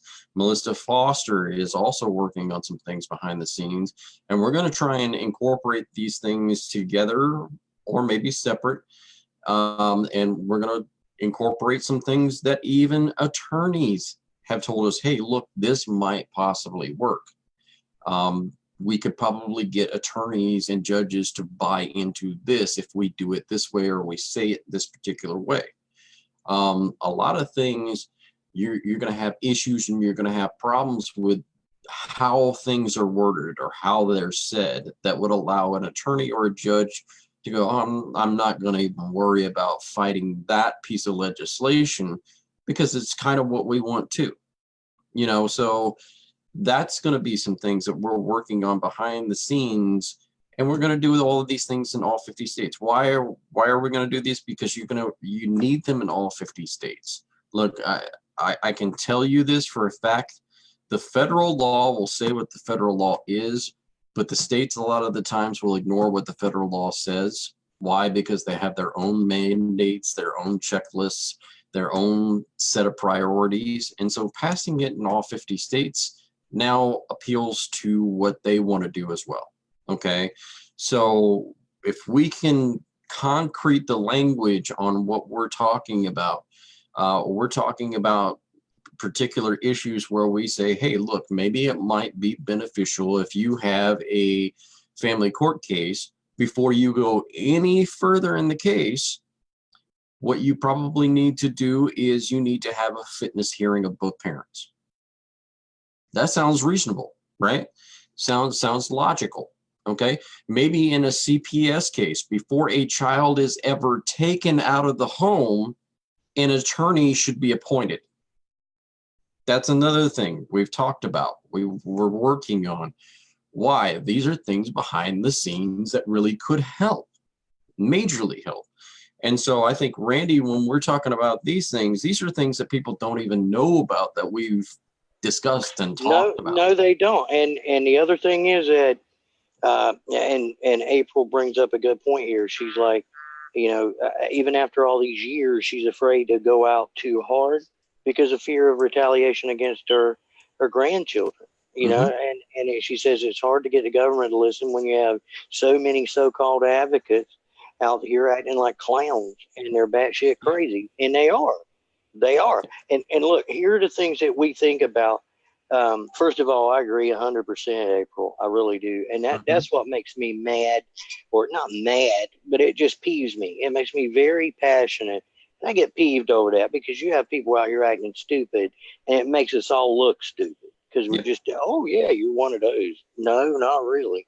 But the thing is, another big thing that we've talked about pushing for is before any agency can go to a school, can go to a public school and get the records and talk to your child, there should be representation there. And the parent should be there with that child before they talk to that child. And I understand they're saying, yeah, but, we need to keep this confidential and the child won't talk if you have the parent there who is bad. I understand that. But you should have trained people that are able to look through the coaching there in order to do the talking to the child. This thing of grand slamming parents to the dirt and just knocking it out of the ballpark because you leave a parent out and call everything confidential. Oh, you're the parent, you can't get the records because this is confidential. We can't tell you who called because that's confidential. We can't do this because that's confidential. Everything is all confidential. Not if it's your child. You understand? Those are your records from your child's records. Get those records no matter what those records are. And don't even let them sell you on that kind of crazy crock, because it's going to come back to bite you. But those are some of the things that we've talked about and we feel would be great in moving forward. Will it solve every case? No, because I firmly believe 90% of the cases that DSS does, they're cases they should be involved in that family's life. Maybe not to the extent that they get, but 9 out of 10 of the ones that I've talked to, they've given me reason. And the ones I've sat in court and watched, I'll be honest with you, 8 out of 10 that I've sat in court and watched, in other words, I wasn't there for them, but I watched them. They never went to any PPAP meetings. They never went to any IEP meeting. They never went to any BIP meetings. They, honest to God, just rolled over. They just went in there and rolled over for the court. 8 out of 10 rolled over, never went to the kids' visits, never went to therapy with the kids, never did anything on a case plan. 8 out of 10. Now, I'm just telling you. So there's 20% that they did get involved. And then maybe, I'm not sure if he paused up here or what, or if I paused, I don't know. Well, hopefully he'll come back in here, but I agree with him. I agree with him 100%. A lot of them, and hopefully I haven't been the one that's out here. Somebody tell me if Randy was the one that kind of got kicked out, or if it's me. Hopefully it wasn't me, but I will tell you this, is that I agree with him 100%. There's a lot of them out there that really should have. They should have been involved in that case. I absolutely 100% agree. And it looks like it did kick him out. So for some odd reason, okay, we can hear me. Okay, great deal. Looks like it just kicked out Randy, and I'm sure he'll be back in. But I absolutely agree with him. And yeah, here he goes. He's coming back in and kind of kicked you out there, Randy. I have no idea. Y'all missed some of the best stuff you would have ever heard in your life. I got to tell you, I was going on there, and I was getting applause from people that were calling in on other lines. I'm sorry y'all missed it, but hey. Yeah, it was good. But you were saying 8 out of 10. You would probably say DSS or DCFS should have been involved. They should have been involved. In other words, the people did something. Now, yeah. I'm not saying they should have taken their children. I'm not saying that, but I'm saying if you're out here and you get a DWI with your kids in the car, I understand DSS coming into your life. That doesn't mean that they need to go to school, take your kids, and adopt them out. I'm not at all saying that. I'm just saying that 8 out of 10 of the cases that I have watched, and when you go to a court like Raleigh, you're watching case after case after case. You don't know who these people are, but you see some things in there where, you know, mama goes down with meth and she had the kids out in the car at Walmart. Look, that's stupid. Mama left the kids in the car at Walmart on a 100-degree day. DSS is coming into your life. You understand? So I'm not saying that DSS should then adopt the children out. I'm just saying 8 out of 10, I believe, do things that are stupid in order to bring them in there. And then there's another astonishing thing too. A lot of times, and I'm seeing this, there's 2 types of call-ins that I really despise. One is where it's just a straight up silver bullet. It's one parent trying to get an edge over another parent. So they just make the phone call and they think, oh, my ex has got the babies this weekend. When they come back, I'm going to make the silver bullet call and accuse them of something. And then because of that, I'm going to win full custody. That ends up bringing in DSS, and that is not a good thing. And then everybody ends up losing, I'm telling you. Then the other one is where there's a tremendous amount of this, and it didn't used to happen, but there'll be mothers, and mainly it's mothers, but they're in domestic violence situations, and they finally get the nerve up to leave. So they leave. They got their guts together. They go to DSS because they're at a homeless shelter. They're seeking help. And while they're there, DSS says, oh, we'll help. And DSS runs in, turns it around. Mama, the victim, ends up being the perpetrator, the way DSS spins it. Then they take the children and put them with the abuser. Now, I've seen it 7 times in North Carolina, and I'm not kidding you. These are not even close calls. It's just that, and then eventually what they do is DSS in those cases will say, okay, well, mom and dad or mom and boyfriend or mom and stepdad can't even be in the same house. So now they draw a line, they bust the family apart, and then they got you. They have you. Then the kids go off to foster care, and before you know it, there's TPR, and they absolutely re-victimize the mother. Yeah. They re-victimize the mother. That's what happened. Or the father. It could be the father that went through the domestic violence. I've seen it. I've seen where it's the father doing the right thing. Yeah. Fathers are, less likely to come out and say that happened. But that's the thing. And April just said exactly, Randy. There's so many parents out here claiming CPS should have never brought a case against them, but they are out there doing many messed up things. I think somebody must have called Randy again because he locked up again on us. But yeah, I think he was reading exactly, Randy. There are so many parents out there claiming CPS should have never brought a case against them, but they are out there doing so many messed up things, and I don't even see the problem. You can't be a meth addict and a parent your children, just as an example. Yeah, I mean, there's a lot of meth, and we call it methed up situations. No, honestly, they are methed up. And for some odd reason, we got Randy back in here again. I think, Randy, you must be getting phone calls all the time. No, there's no phone calls, man. It's just weird. It's just weird. It must be President Trump on the line, right? Yeah, this is a Trump phone. They had the old Obama phone. I've got a Trump phone, which is a direct hotline because, as you know, we're all in Space Force. Yeah, we're in Space Force. Yes, we're in Space Force because David Ozay and Kirk Pendergrass, they're all members of the Trump affidavit team and they're officers of Santa Claus or whatever it is over there. So we're Space Force with hotlines directly into Trump. Yeah. I got mine right. I got mine right here. It's the old Flip. Yes. Yeah. Yes. The Flip Wilson. Yes. The devil made me do that phone. Yeah. Absolutely. So when my flip phone goes off, that would be Donald Trump, and we'll answer that one of these days here. I'm sure he'll As be we call him, talking the Donald. What's up, the Donald? Yo. to Donald. Absolutely.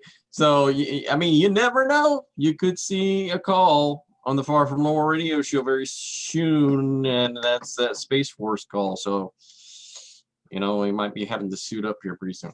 Anyway, guys, so yeah, like we were talking about, I mean, there's a lot of DSS cases, DCF cases, CPS, whatever you want to call them in your state, where parents need to really fully admit, hey, look, we did something, or I did something.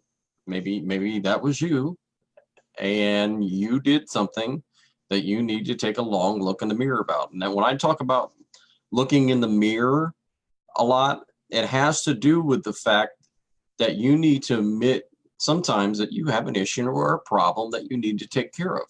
No matter what that is, you have to fully admit and take responsibility for that issue. Yeah, at least to yourself. For Jay's not telling you go running into court and jump on the stand and start saying, "Hey, I used to shoot heroin when I'm 19." Nobody's talking about that, but you at least got to be honest with yourself and with whoever it is you choose to be your advocate in this whole thing. Whoever you're looking to for advice, it's like this: you can't go to your doctor and lie about what hurts. You understand? If you go to the doctor and you got a bellyache and he's like, "Why? What do you drink?" No. And you're drinking a fifth of liquor every damn night. There's a reason. They ask you, do you drink? Oh, no. Well, I wasn't going to tell him I drink a fifth of liquor every night. Well, he's not going to know to treat you if you don't tell him the truth.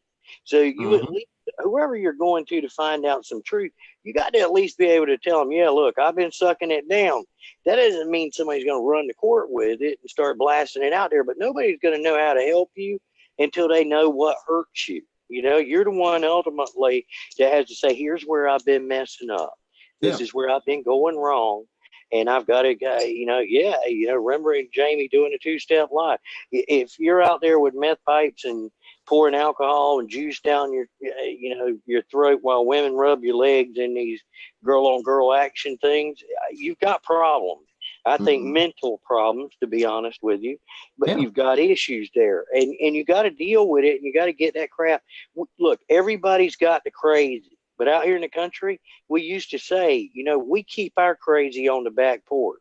Don't put your crazy right out there on the front porch, waving at everybody, shooting bottle rockets at them and acting the fool. Get your crazy back there to the back, and maybe at night sometime, when everybody else is asleep, put your crazy out there for a little while and reel it back in. But don't blast your crazy all over Facebook. That's the big no-no. That's right. That's right. Because if you put your crazy out there on Facebook, everybody can see it. Oh, I got so and so from the court block. Nobody else can see this except for family and friends. Bullshit. Yep. Bullshit. You're crazy. I'm calling bullshit on that right now, because I can guarantee you this is what's going to happen. They are going to do what's called a discovery. And they're going to ask you for all of your social media websites, and they're going to ask you to produce all of it. All of it. And you have to produce. And if you do not produce, that is called contempt of court. Yeah. So trust me when I'm telling you. And they'll know if you deleted certain posts. Trust me, they will know if you've deleted certain posts. So don't put your crazy on Facebook or any social media websites. Trust me. Leave that wrapped up in your private family environment, home, whatever, and let it out when the kids are in bed or whatever. That's your deal. But like we say all the time, I mean, those are particular issues or circumstances. If you've got depression, if you've got anxiety, there is nothing wrong with you going to a doctor and saying, hey, look, I'm going through a difficult time right now. I need some help. There's nothing wrong with that. But there is something wrong with you saying, I don't have any problem. There's nothing wrong with me. There is. We can all see it. You are like Uncle Fester out here, and we can all see that you have an issue and you have a problem. Okay, we can all see it. So the important thing out here that we tell everybody is be honest with yourself. If you have something that's going on and you need help, admit that you have a problem and get the help. Okay. And if you are out here and you need help with your case, okay, we got a lot of, oh no, we got Randy coming in and out, I guess. That's strange again. But if you are out there and you need help with something, with your case, we can refer you to advocates that might possibly be able to help. Okay, we're not going to take every single case along the lines. It's just not going to happen. We don't have time for that. We really can't. Okay, but we can definitely refer you to some people that could possibly help you with your case. Now, what we're going to do though is we're going to put together 5-minute, I think 5 or 2-minute snippets out there that we're going to put out on www.teamrevitup.com that are going to be able to help you. We're in the process of that right now. We're going to be doing some things to make sure that those get on that website. Okay. And those things are going to be able to help you understand where am I at in my case? What is it that I need to know? What is a TPR? What is all of these different things? So that you have a very good understanding when you walk into the family court or when you walk into CPS of where you're at in your case and what you need to know. Okay, because honestly, there is no handbook, there is no guidebook for the family court. You can go out to Barnes and Noble and buy every book that you want to buy on the family court or CPS. This is not really going to help you. Okay, take some advice from the people who have been there, who've had victories, who've had success, because those are the things that are going to make the difference. The things that we're going to tell you are the things that are going to make the difference. And we're going to tell you to steer away from the nonsense. There is no golden ticket, okay? It takes hard work. It takes determination. It takes you putting in the effort and the work, okay? That's the only way you're going to win your case. Randy, I'm going to go ahead and give it to you, and you can give some shout outs or whatever you want to before we walk away here. And I think he either Randy fell asleep on me or Randy is probably gone again. He's having all kinds of trouble with that phone tonight or this internet. Must be a storm there in North Carolina or something going on because he keeps going on and off. Right now it looks like he fell asleep on me. That's pretty good. All right. Okay, April says I come from a long line of crazy. All right, so Randy Davis, we're gonna try this. Promote the panelist. Or maybe we're getting on a different phone here. Let's give that a try. Yep, I'm back. I'm gonna stop video on the other one. Huh? I'm gonna stop video on the other one. For some odd reason, you're in here twice, but I don't know. I want to put that I have one. no idea what's There you going go. on. I've I never got that seen it act this way before. Yep. But yeah, it looks like I'm sleeping. April, damn it, girl. Yeah, I'm not asleep. It did that for a minute.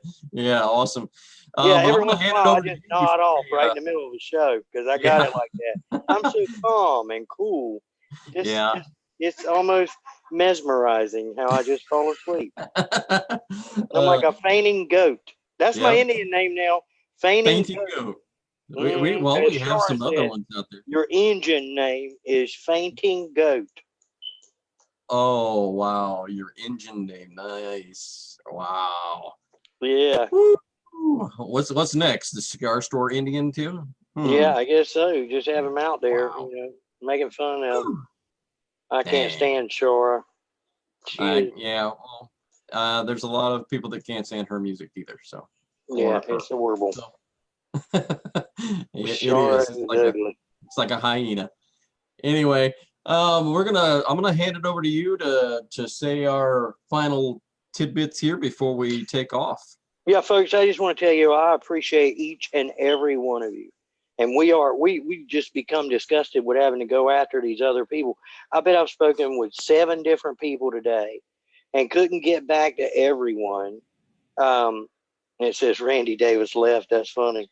But uh, I've talked with everybody, and I'm like, look, we don't want to be out here poking the bear with all these other ones, but we want to make sure that the new people understand. Here's the other side of what you're not getting fed from these people. These people are milking you. You've got $50 consultation fees. You've got opt in, opt out affidavit, bloody fingerprint affidavit, arbitration. You've got all of this BS, and we've seen it all come and go in one form or another. So we wanted to make sure we had enough information out there that new people that don't know any better, at least will question who it is they're about to send their $50 to and sink their ship by following their silliness. So, but we also came up with, the belief between each and every one of us. So we got to get back to doing what we do. We got to get back to having the shows about what is an ex parte, what is this, what is this, what is this, and what is this. What do you do if you get sent a show cause order? How do you handle it? How do you handle a show cause? What does a show cause mean? Show cause of what? What does it mean to be found in? What's the difference between civil and criminal contempt? What is the difference between a civil case and a criminal case? What are the different types of evidence? We want to get back to those things, and what to do if your child has been questioned at school. What to do if DSS is at the door. What to do if you've been hit with divorce papers. We want to get these things together so that we can do better qualities of shows and have you come not for entertainment, but for education, enlightenment. And I believe, the people that we want to touch, it's not going to be everybody.